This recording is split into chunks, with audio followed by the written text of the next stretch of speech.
Start. In questions of science, the authority of 1,000 is not worth the humble reasoning of a single individual. This had been said by Galileo Galilei. The present system of dissemination of research is primarily based upon publication in peer-reviewed journals, the so-called peer-reviewed journals. While the journals themselves stand to gain profit from the research done by scientists, the hapless researcher can think of only one gain, that is being published in a peer-reviewed, prestigious journal.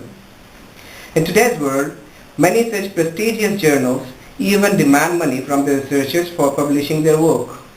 The much debated peer review that such journals ensure primarily include the opinions only of a few know-it-alls, while much trash pass through the very efficient system. Many great works are ridiculed. Journals lose so much of their funds maintaining such a process. However, the journal won't serve their purpose. The journal system once used to be one of the best forms of dissemination of research before it hit the stone wall of scientific elitism, driven almost entirely by profit-sharing forces. This system of publication is obsolete, to put it very mildly, and its replacement by more efficient systems is long overdue. In today's information-driven world, there can be no place for any false sense of intellectual aristocracy. Advent of internet and cloud-based storage, which allows peers to look easily into each other's works, has made the logic behind continuing with the medieval system of peer review even more ineffectual. Now what I mean by the peer review here is not the peer review, the continuous peer review which is to be practiced, but the present system of peer review that is in practice. Discussing with an open mind, what purpose do the journals serve now except serving commercial interests of a select few?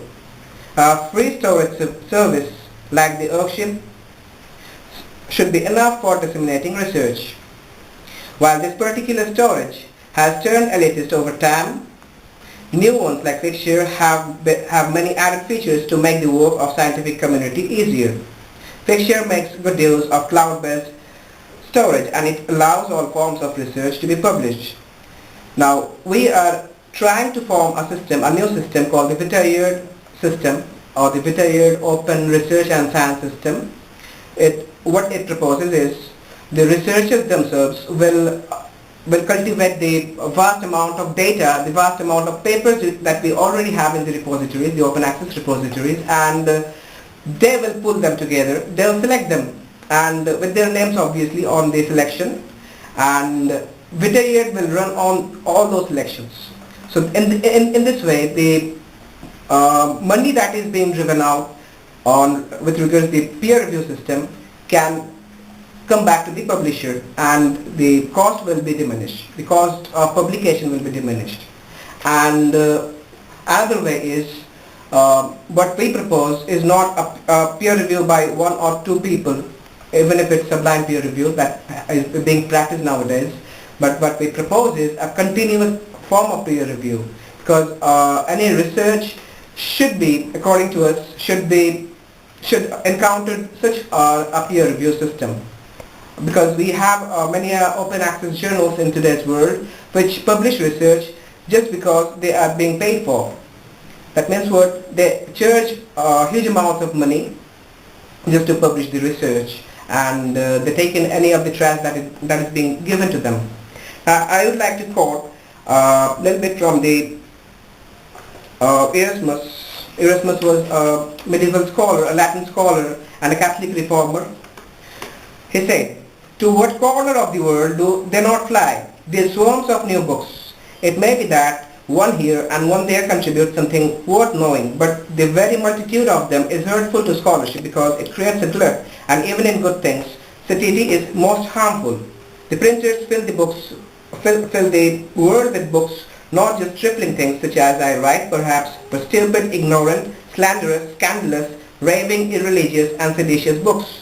And the number of them is such that even the valuable publications lose their value." Now Erasmus's fear pretty much sums up the apprehensions of today's intellectual elites and printing powerhouses. In today's world too, the internet has brought about a transformation of the society. This is a tool that can be used for free dissemination of knowledge and of research. However, a few people even today tend to believe that free dissemination of research that results in free and fair debates and discussions of the works would bring about an end of the world situation for science. They are of the opinion that they ought to have as much control as possible over the dissemination of research works in order to keep the flag of science flying. These handful of people have the audacity to believe that they must be the chosen ones to boss over the whole of the scientific community.